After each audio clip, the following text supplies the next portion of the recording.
Meanwhile, protests against the COVID-19 mandates in Canada continue to escalate. The organizers of the protest, the Freedom Convoy, have said that they are ready to stay for as long as it is needed. Now, hundreds of truckers lined the streets of Toronto demanding for an immediate end to the federal COVID-19 vaccine mandate for cross-border truckers. Some protesters also insisted that Prime Minister Justin Trudeau must be deposed on the grounds of exceeding his authority by imposing restrictions to tackle the pandemic.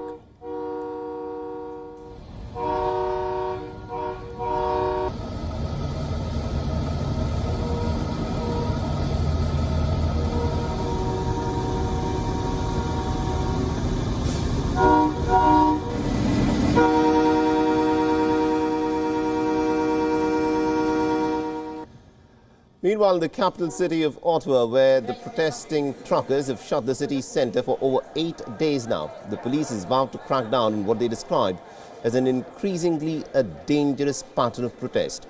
The police have said that well-organised blockades, which has relied on funding from sympathisers in the United States, is unprecedented by Canadian standards.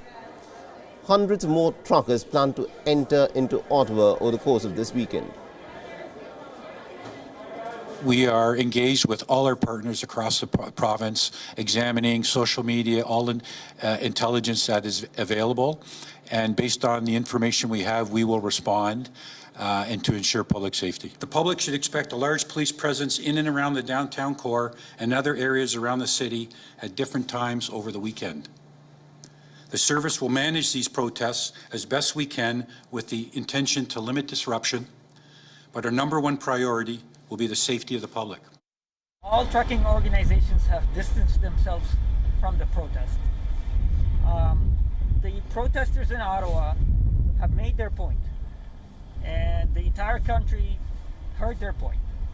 I think the way we do things in a democratic society is to engage with elected officials, to advocate for policies they care for, and to build bridges and dialogues. And I ask for the protesters, now that they've made their point, to go home, engage their elected officials, elected representatives, to continue to advocate for their points of view. This is how we do things in Canada. This is how we do things in a democratic society.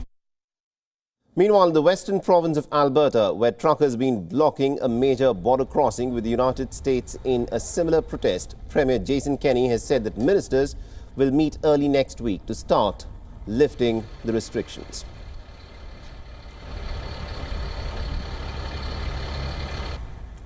WION is now available in your country. Download the app now and get all the news on the move.